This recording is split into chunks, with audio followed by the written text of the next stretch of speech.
After having canvassed here in Bangor and all over Ellsworth on his behalf, I first met him in person when we organized an event on Verona Island. And one of the things that I noticed about Mike is something that we all know about Mike, and that is he's such a great listener. He truly is interested in people's stories and their concerns. He's a great bridge builder, and that really inspired me during that campaign. What really further impressed me is when I became executive director of the ACLU of Maine, I became a leader in the Maine Choice Coalition and the Coalition for Maine Women to work on issues affecting women and reproductive freedom in the state. Mike's office gave us a call, I think it was 2005. They wanted to meet with me and Sarah Standiford, who was executive director of Maine Women's Lobby at the time and is now Planned Parenthood. They wanted to set up a meeting with Mike and the two of us to talk about women's issues and to talk about reproductive freedom. So we met in Waterville. We had a terrific conversation. And Mike said, I'm going to be with you. I'm going to vote with you. And he kept his word because he always does.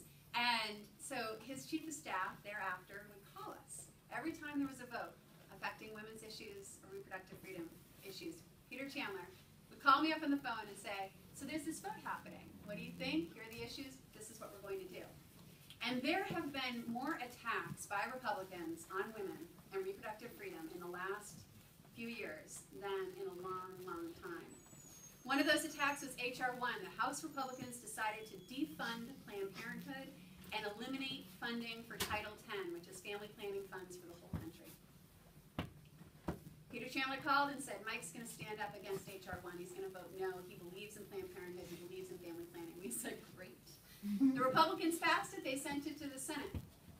Republican Susan Collins joined her Republican colleagues and voted to defund Planned Parenthood and voted to eliminate Title 10. But thankfully, the Democrats, following the lead of Mike Michaud and Shelley King-Green and House Democrats, voted no, and it was defeated. Then, of course, came the Affordable Care Act and the big debate about whether contraception, which 99% of American women will use during our reproductive lives, would be included as a covered prescription in the Affordable Care Act as a basic preventative service. It seems like common sense. It seems ridiculous that we're debating contraception in 2014. Peter Chandler gives us a call again. Look what the Republicans are trying to do. They're trying to take out contraception, but Mike's going to stand strong and he's going to support the Affordable Care Act, which he did. Went over to the Republican side. Republican Susan Collins voted for the Blunt Amendment, like I said, to allow employers to take away women's access to birth control. The Democrats defeated that, and then the Affordable Care Act came up for a vote.